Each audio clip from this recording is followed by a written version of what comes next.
We also want to help more Australians live in their own home. Australian property should be available for Australian people. The truth is that Aussies missing out.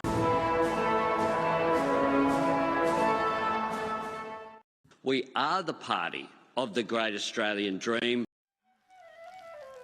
and we are going to keep that dream in reach of the next generation of Australians. But in the last quarter, or the last quarter that we have numbers for, which was the first quarter of the financial year, the September quarter, there was $1.3 billion spent by foreign investors on residential property in Australia, and that is potentially $1.3 billion of property that Australians otherwise could have bought. That's just called science and maths. So the Coalition mounted an election promise in their budget reply speech last year that they would ban foreign investors from buying homes in Australia. The Labor Party recently matched that. There was some polling done. I think it was about 63% support for that idea. So Labor said, well, we better get on board with this. It's too little, too late.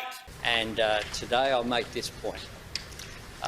That you've had an increase in foreign investors trying to get into the market, anticipating this ban coming in on April the 1st. But regardless of whether or not it actually makes a substantial difference, I don't see how you can argue it's a bad thing. Because surely Australian property should be available for Australian people. I don't think that's controversial to say. I condemn it unequivocally. And my major problem with it is that it doesn't go far enough. It bans the purchase of existing properties, but not off the plan.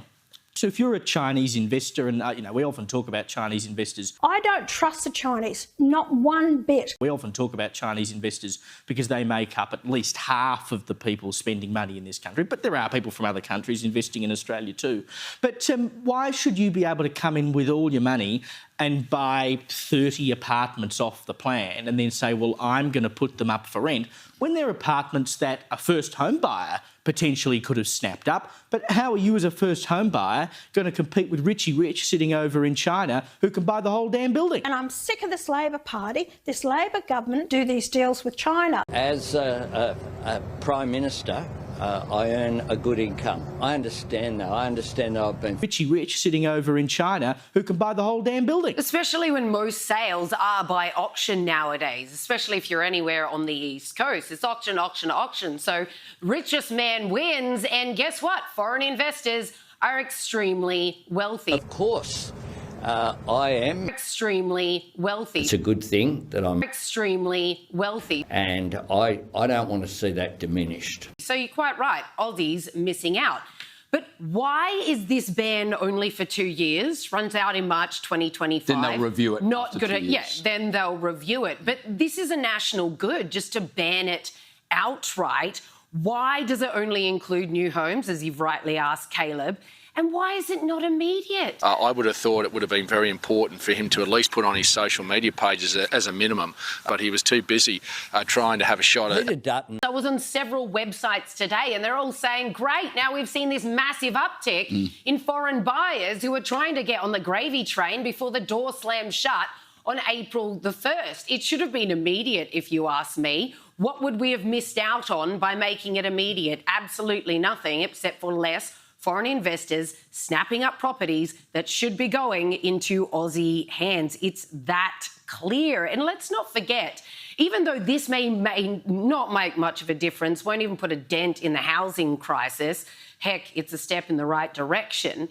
This government, all of the government, state and federal, got together in 2023 and launched this big idea. They called it Global Governance, the National Housing Accord. It sounds so impressive. We're going to be building 20,000 houses every month for 5 years straight. We are going to build 1.2 million houses. That was supposed to kick off in July, right? Know how many new houses have been approved since then? Sweet bugger all. 90,000. Don't get ahead of yourself. You know, everything in life's a bonus. Some people have said to me, Aussies missing out. Oh, that's a matter for Peter Dutton. 90,000.